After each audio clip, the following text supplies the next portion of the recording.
ഖുൽ, അപ്പോൾ റസൂലുള്ളാഹി സ്വല്ലല്ലാഹു അലൈഹി വസല്ലം തങ്ങളോട് അള്ളാഹു പറയണം, ഖുൽ പറയുക, യൗമൽ ഫത്ഹി ലാ യൻഫഉൽ ലദീന കഫറു ഈമാനുഹും.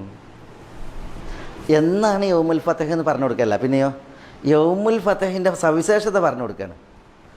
കാരണം ഇവർക്ക് അതിൻ്റെ ഡേറ്റ് പറഞ്ഞു കൊടുത്തിട്ട് കാര്യമല്ല, അത് ഇത്ര തീയതി പിന്നെ മുഹറം 10-നാണെന്ന് പറഞ്ഞിട്ട് കാര്യമല്ല. പിന്നെയോ അവരത് അറിയേണ്ട കാര്യം അവർക്കില്ല, അത് അറിയേണ്ട ഒരു ഫായിദ അവർക്കില്ല. അവരറിയേണ്ട ഒരു വിഷയമുണ്ട്, എന്ത്, ആ യൗമുൽ ഫത്ഹ് ഉണ്ടാകും ഒരു ദിവസം എന്നുള്ളത് ഉറപ്പാണ്. അത് ഉണ്ടായാൽ അതിലെന്ത് ഉണ്ടാകും എന്നുള്ളത് അവരറിയേണ്ടതുണ്ട്. അപ്പോൾ അല്ലാഹു സുബ്ഹാനഹു വ തആല അങ്ങനെയാണ്, ഖുൽ പറയുക, യൗമൽ ഫത്ഹി ലാ യൻഫഉൽ ലദീന കഫറു ഈമാനുഹും. ലാ യൻഫഉ എന്ന് പറഞ്ഞാൽ ഉപകരിക്കുകയില്ല, അല്ലദീന കഫറു അവിശ്വസിച്ചവർ.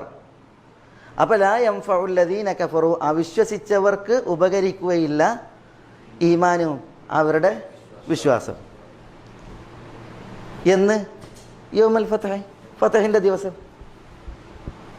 ഫത്ഹിൻ്റെ ദിവസം എന്നാണോ അന്ന് അവിശ്വാസികൾ ആമന്ന ഞങ്ങൾ വിശ്വസിച്ചിരിക്കുന്നു എന്ന് പറഞ്ഞാൽ ആ വിശ്വാസം അവർക്ക് ഉപകരിക്കുകയില്ല. അതാണ് യൗമുൽ ഫത്ഹ്.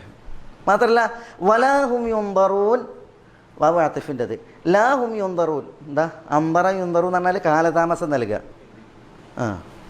കാലതാമസം നൽകുക, പിന്തിപ്പിക്കുക എന്ന് പറയാം.